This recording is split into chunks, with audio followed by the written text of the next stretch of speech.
Today we're going to talk about pond rebuilds, concrete versus liner ponds, and what's my favorite kind of koi.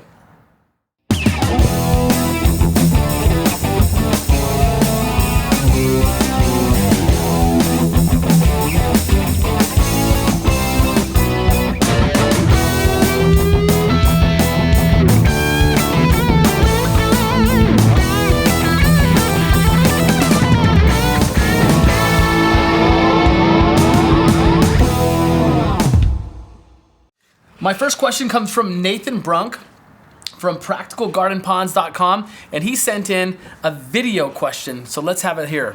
Let's have a listen. Hey, hi Eric, I'm Nate of Practical Garden Ponds in Downingtown, Pennsylvania. As you know, we're a Helix authorized contractor and retailer, and we're a father-son operation. So I've got two questions for the pond digger today. My first question comes from my son Tim, and that question is, why in the world did you make the Helix t-shirt black? We're pond diggers, for pity's sake. We work in the sun. These guys won't wear them. I gave them to my employees. Truth is, I love your black t-shirt. Makes me look thinner. So I'm cool with the black. But my serious question for you today, Eric, at a recent pond seminar that you and I attended, we heard someone say that after about 10 years, every pond needs to be rebuilt. I'd like your take on that. I'm sort of thinking that we use some very good equipment, and I'm expecting my ponds to last a lot more than 10 years, but I haven't been in business that long. You've been in business a long time. So I'd love to hear your take on how long a good pond should be able to last before needing to be rebuilt. And I can't wait to be with you again. Your hospitality's super. Looking forward to seeing you.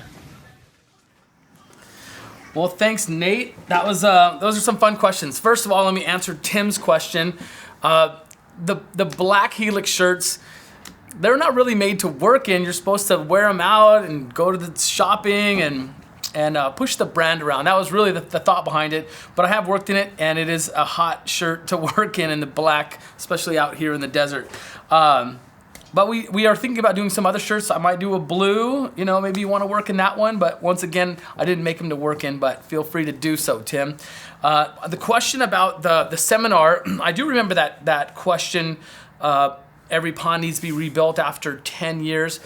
I don't know. I didn't completely take it that way. I want to say this is a really interesting question because I have rebuilt a lot of ponds in that 7 to 10 year range, but not because they had to be rebuilt. Oftentimes the client, wants to expand. They got into it so much. About 35% of our construction is rebuilds, and some of that's due to poor quality craftsmanship and what have you. Maybe the pond fails, but a lot of those are from people who want to upgrade or make the waterfall bigger, make the pond deeper. They want bigger fish. Sometimes we're remodeling ponds, like maybe the homeowner moves and then we rebuild them a different pond, but that pond that stays behind, either the person falls in love with it and they continue on with it, or sometimes they might take it out. I hate when that happens, but I just went and visited a pond in Orange County. The pond was built in the 70s. It was a concrete pond, and it was starting to show signs of failure. I mean, that's a pretty old pond. I have ponds that are about 20 years old now, and they're still running really nice. I've seen 40-year-old ponds still running very nice with different technology than we're using today. But if they're done well, you're not going to have to just rebuild them every 10 years.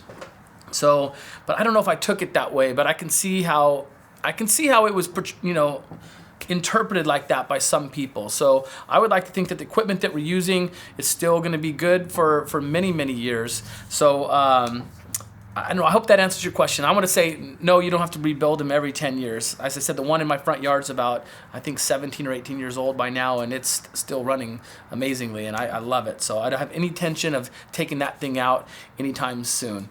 Let's move on to the next question. I have a question from Justin on YouTube, and he wants to know the difference between concrete ponds and liner ponds. And this ties to exactly what you just talked about. Not exactly, but the pond that I saw that was done in the 70s, it was all done with concrete construction, and it had some really, I would say, a lower quality rubber or plastic below the concrete than we use today. And so since the concrete started to fail, we are in earthquake territory, so the concrete has some cracks in it, and so now you have to tear all the concrete. It's quite a bit of work to do that. So back to Justin's question on concrete ponds versus liner ponds. I got to be honest, most of the construction we do is liner style ponds. The cost to do a liner pond is quite a bit less money than to do a concrete style pond. When you do a concrete pond, you still need to do some waterproofing. So the concrete's providing that structure, if you will, and then you waterproof on top of that, where the liner's providing the waterproofing immediately, and then depending on the structure of how you excavate the pond will give you the structure for the liner pond. And if you use stonework on the inside, so it's an interesting twist. As far as concrete ponds, when we do concrete style ponds, I'm usually subbing out the concrete work to a pool company, and they'll spray with shotcrete, put in rebar. I want to see a concrete pond done like a swimming pool, thick walls, a lot of concrete, so it's going to last a long, long time. Different than the pond that I saw in the 70s that I talked about. They just put down the liner and they put a little bit of chicken wire or something, and then they spread the concrete, just a thin layer of like maybe 3 or 4 inches of concrete, and they roughed up the edges, maybe stuck some boulders in there to give it a natural look.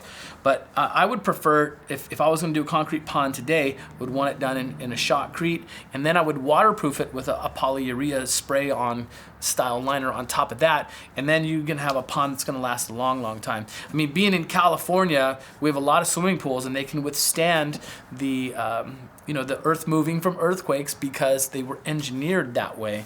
So if you're going to go to the level of a concrete pond, it's you got to raise the bar and go really up there.